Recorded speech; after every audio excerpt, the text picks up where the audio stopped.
User datagram protocol.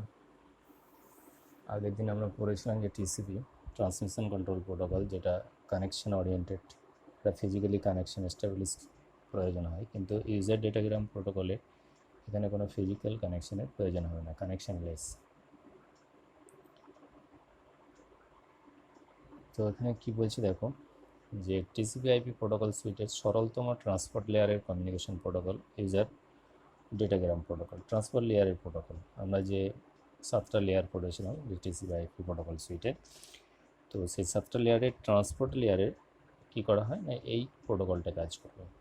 তো এটিতে কম সংখ্যক যোগাযোগ কৌশল প্রয়োগ করা হয় এবং ইউজার ডেটাগ্রাম প্রোটোকলকে অনির্ভরযোগ্য যোগাযোগ প্রোটোকল বলা হলেও এটি আইপি সার্ভিস ব্যবহার করে যেটিতে সেরা সরবরাহ কৌশল ব্যবহৃত হয়। তো এটা অনির্ভরযোগ্য এই কারণেই বলা হচ্ছে কারণ এটা কানেকশন লেস, এখানে কোনো ফিজিক্যাল কানেকশন এস্টাবলিশের প্রয়োজন পড়ে না। তো এটাকে অনির্ভরযোগ্য এই কারণেই বলা হয়েছে, কিন্তু অনির্ভরযোগ্য হলেও কিন্তু যে সেরা সরবরাহ কৌশল যেটা ব্যবহার করা হয়, এর ফলে কিন্তু ব্যবহৃত হয়ে থাকে। তো ইউজার ডেটাগ্রাম প্রোটোকলে কী হচ্ছে না, ডেটা প্যাকেট গ্রহণকারী কোনোরূপ প্রাপ্তি সংবাদ পাঠায় না, এখানে অ্যাকনোলেজমেন্ট পাঠায় না। যখন সেন্ডার থেকে রিসিভারে ডেটা প্যাকেট সেন্ড করা হয়, তো রিসিভার্স তার যে ডেটাটা বা যে প্যাকেটটা রিসিভ করলো, তো সেই রিসিভের পর যে অ্যাকনোলেজমেন্ট সেটা পাঠায় না। তো ডেটা প্যাকেট প্রেরণকারীও কোনো ধরনের প্রাপ্তি সম্পদ আশা করে না, এক্ষেত্রে সেন্ডারও সেই ধরনের যে অ্যাকনোলেজমেন্টের আশা করে না। তো এই বিষয়টি এই প্রক্রিয়াকে একই সাথে সহজ এবং অনির্ভরযোগ্য করেছে। এই যে জিনিসটা, যে সেন্ডার রিসিভারের দিকে যখন ডেটা পাঠানো হচ্ছে, তো সেন্ডার যখন রিসিভারকে পাঠাচ্ছে, রিসিভার কিন্তু ডেটাটা রিসিভ করে তার অ্যাকনোলেজমেন্ট পাঠায় না। আবার সেন্ডারও কিন্তু সে অ্যাকনোলেজমেন্টের জন্য অপেক্ষা করে না বা আশা করে না। তো এই বিষয়ের জন্য কী হয়েছে না, এই প্রক্রিয়াটি কী হচ্ছে, খুব সহজ আর অনির্ভরযোগ্য এই কারণে বলা হচ্ছে যে সেন্ডার যে ডেটাটা পাঠানো হয়েছে সেটা রিসিভার রিসিভ করলো না তার নিশ্চয়তা বা তার সেই সংবাদটা কিন্তু সে পায় না। যেরকম ধরো মোবাইল থেকে কোনো একটা মেসেজ যখন সেন্ড করা হয়, তো সেক্ষেত্রে মেসেজটা লস্ট হতে পারে, আবার রিসিভার সেই মেসেজটা কী করতে পারে, রিসিভ করতে পারে।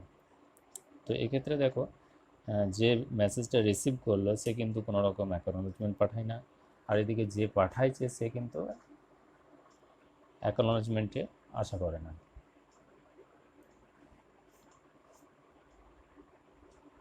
অ্যাকনোলেজমেন্ট কি না, ইউজার ডেটাগ্রাম প্রোটোকলের রিকোয়ারমেন্ট কী আছে দেখুন। তো এটা প্রশ্ন উঠতে পারে যে এটা যে অনির্ভরযোগ্য প্রোটোকল ব্যবহার করে যে ডেটা ট্রান্সফারের দরকার কি, যদি এটা রিলায়েবল না হয় তাহলে আমরা কেন ডেটাটাকে পাঠাবো, এই পদ্ধতিতে কেন, এই প্রোটোকলটা কেন ব্যবহার করব আমরা। তো আমরা ইউজার ডেটাগ্রাম প্রোটোকল তখন ব্যবহার করি যেসব ক্ষেত্রে কি অ্যাকনোলেজমেন্ট প্যাকেটের মূল ডেটা যেসব ক্ষেত্রে কি হয় না, অ্যাকনোলেজমেন্ট প্যাকেট মূল ডেটার সাথে প্রচুর পরিমাণে ব্যান্ডউইথ শেয়ার করে। যদি আমরা মূল ডেটার সাথে অ্যাকনোলেজমেন্টও যদি পাঠাই, তাহলে ব্যান্ডউইথের পরিমাণটা বেড়ে যায়। যেমন ভিডিও স্ট্রিমিংয়ের সময় এর ব্যবহারকারীর দিকে হাজার হাজার ডেটা প্যাকেটকে ফরওয়ার্ড, যখন ভিডিও স্ট্রিমিং হয় তখন কিন্তু প্রচুর পরিমাণে ডেটা প্যাকেট কি ফরওয়ার্ড করা হয়। তো এসব ডেটা প্যাকেটের যদি সবগুলোর ক্ষেত্রে যদি অ্যাকনোলেজমেন্টের প্রয়োজন হয়, তাহলে কি হবে, অর্থাৎ প্রাপ্তি সংবাদ ব্যবস্থা করা কি হবে, খুব কঠিন, এবং তা প্রচুর ব্যান্ডউইথের কি হয়, অপচয় হবে। তাহলে প্রতিটি যখন ভিডিও স্ট্রিমিং হয়, তো সেক্ষেত্রে যদি প্রতিটা প্যাকেটের সাথে যদি অ্যাকনোলেজমেন্ট পাঠানো হয়, তাহলে কি হবে, ব্যান্ডউইথের পরিমাণটা বেড়ে যাবে, এর ফলে ব্যান্ডউইথের অপচয় হবে এবং ব্যবস্থাটা কী হবে, কঠিন হয়ে দাঁড়াবে, জটিল হবে। তো এক্ষেত্রে কী হয় না, অন্তর্নিহিত আইপি প্রোটোকলের সেরা সরবরাহ কৌশল যেটা ব্যবহার করা হচ্ছে, তো সেক্ষেত্রে ডেটা সরবরাহের সর্বোচ্চ সম্ভাবনাকে নিশ্চিত করে। যে এখানে যে কৌশলটা ব্যবহার করা হয়, সেরা সরবরাহ কৌশল যেটা ব্যবহার করা হয়, সেটা কী করছে না, ডেটা সরবরাহের কি করে না সর্বোচ্চ যে যাতে করে সর্বোচ্চ সম্ভাবনাটিকে কিন্তু নিশ্চিত করে এক্ষেত্রে।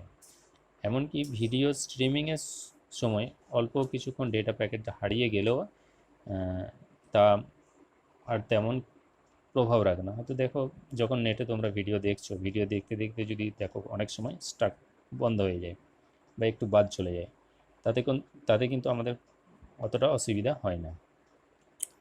তো ভিডিও বা ভয়েস ট্রাফিকের সময় হারানো ডেটা প্যাকেট তেমন কিন্তু প্রভাব রাখে না।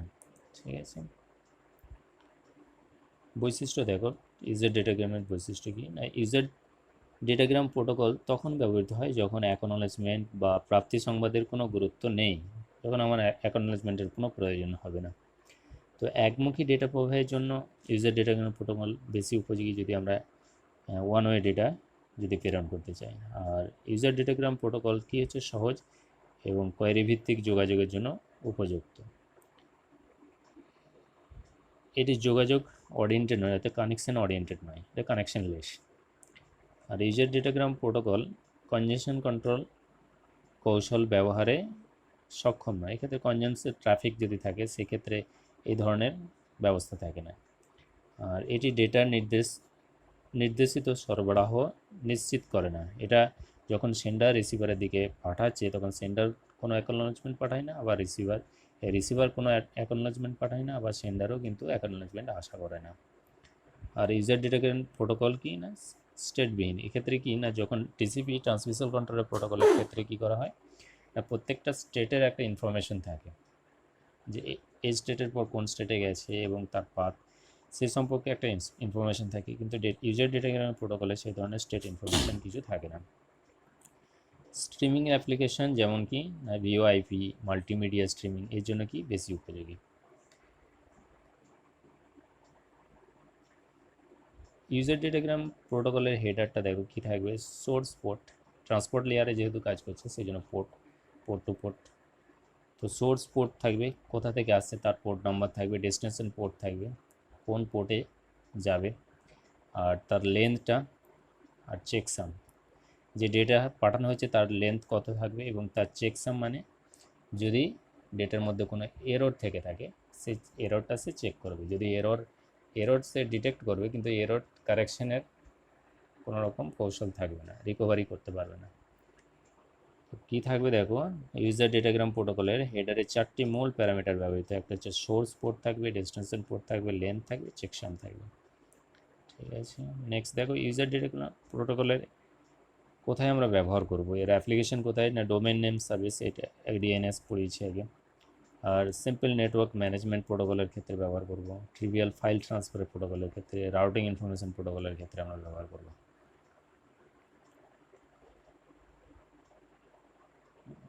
দেখো টিসিপি এবং ইউডিপি এই দুটোর মধ্যে কি পার্থক্য, ট্রান্সমিশন কন্ট্রোল প্রোটোকল আর user datagram protocol. Transmission control protocol কি কানেকশন ওরিয়েন্টেড এবং রিলায়েবল, যেহেতু কানেকশন ওরিয়েন্টেড, যেহেতু ফিজিক্যাল কানেকশন থাকে।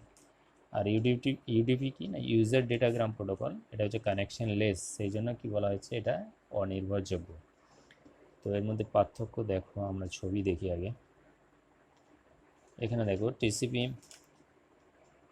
টিসিপির ক্ষেত্রে দেখো ক্লায়েন্ট সার্ভারকে যখন রিকোয়েস্ট পাঠাচ্ছে, দেখো কোনো একটা পাঠাচ্ছে, এ তখন কিন্তু ওই সিঙ্ক্রোনাইজের অ্যাকনোলেজমেন্ট পাঠাবে, আবার এই যে অ্যাকনোলেজমেন্ট পেয়েছে তার করসপন্ডিং আবার অ্যাকনোলেজমেন্ট পাঠাবে।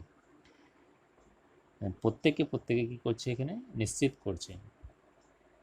কিন্তু ইউডিপির ক্ষেত্রে দেখো যখন কোনো রিকোয়েস্ট পাঠানো হচ্ছে সার্ভারকে কি রিকোয়েস্ট পাঠানো হবে, ক্লায়েন্ট থেকে যখন রিকোয়েস্ট পাঠানো হবে হয়েছে, এখানে ধরো সার্ভার থেকে কোনো রিকোয়েস্ট পাঠাচ্ছে, এবার সে কিন্তু রেসপন্ড করবে, কিন্তু এই রিকোয়েস্টের জন্য বা রেসপন্ডের জন্য কোনো অ্যাকনোলেজমেন্ট কিন্তু পাঠানো হবে না।